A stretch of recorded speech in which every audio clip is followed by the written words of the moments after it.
Well, I hope you're enjoying these sessions with Derek Vigstol. I know I did.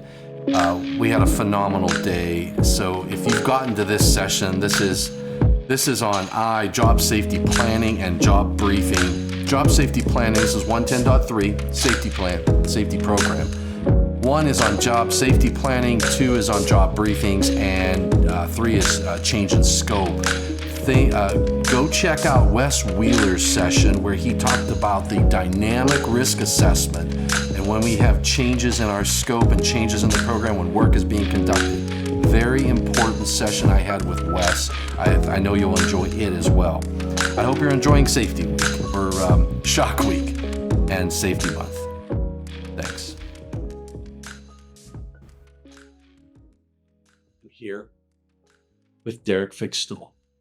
So let's move on to, now we're going to talk about 110.3I, job safety planning and job briefing. Yes. Okay, so this tells us that before starting each job that involves exposure to electrical hazards, so I can get that. So you have the employee in charge shall complete a job safety plan and conduct a job briefing with everybody involved. You have safety planning.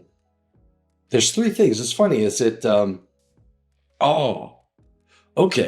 you have the safety planning.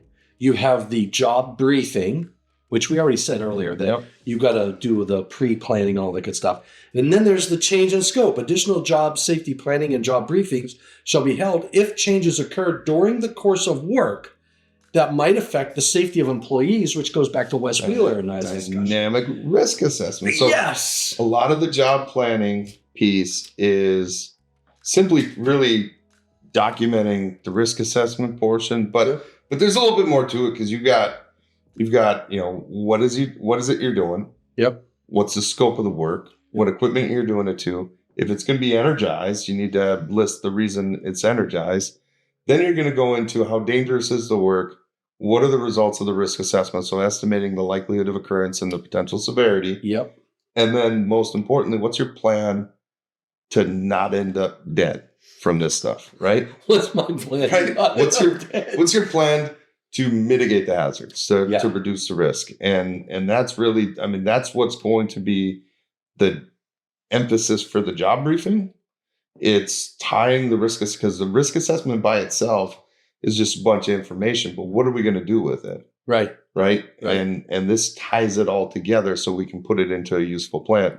But I got to give a shout out to my buddy Al Havens, who has been after getting a definition of employee in charge into 70E for years. Oh, yeah. Because of right there where it says the employee in charge. Yeah, when I read that, because he always says the owner is responsible. This says the employee in charge shall complete a job safety plan and conduct a job briefing with the employees involved. Right. That's interesting. And I get it. I get the committee's standpoint. I get Al's standpoint. And it really is something that's open for a little bit of interpretation to say, who is this? Sure. For a one-person task, it's the person, right? But for something that involves several different crafts, and that could be an owning department of the equipment. It could be operations owns the equipment, is doing the lockout. Absolutely. So who's the employee in charge? Yeah. And so I definitely see both sides of that coin, but the other way I kind of approach it is, who's going to be the one in charge or who responsible for everybody's safety involved in that task. Yeah. And as an employer, I would define that, right? Yeah. Because you're the employer. You have the prerogative to do that. You have the responsibility to do that. Again, writing my ESP is kind of my own version of 70E relative to what it is I specifically do. I can write my own definitions in the program. Yeah. And there's a figure 1.I.1, so that would be informative annex I, and for the change in scope that talks about the job briefing checklist. I know there's a lot of debate on checklists. Some people love them, some people hate them. I think that you have to have a healthy mix. There are times when checklists can keep your guys and gals in line, and there are times when we can overdo the checklist. Well, I agree with you on the checklist because then people pencil whip things. Yeah. And I'm not a fan of that. But so I've used pretty successfully in a couple classes I teach because I think in either 2018 or 2021, they added a second. So they had that job safety planning checklist that had all the items on it. But they've added a new one to be almost like a job safety plan where it walks you through, do you have a shock hazard? Right. Do you have an arc flash hazard? What are the boundaries? What are the incident energy? What's the voltage? All that stuff. I really like that back there in the annex next to the checklist as well. Sure. Because I think that really adds to it and gives them something useful, especially if you're an employer who defines your employee in charge as somebody who maybe isn't as electrical as you would like it to be. That's right, because the employee in charge doesn't have to be an electrical person. Well, that's part of the hang up on the definition. Yeah. That's always been proposed is that this employee in charge be a qualified person.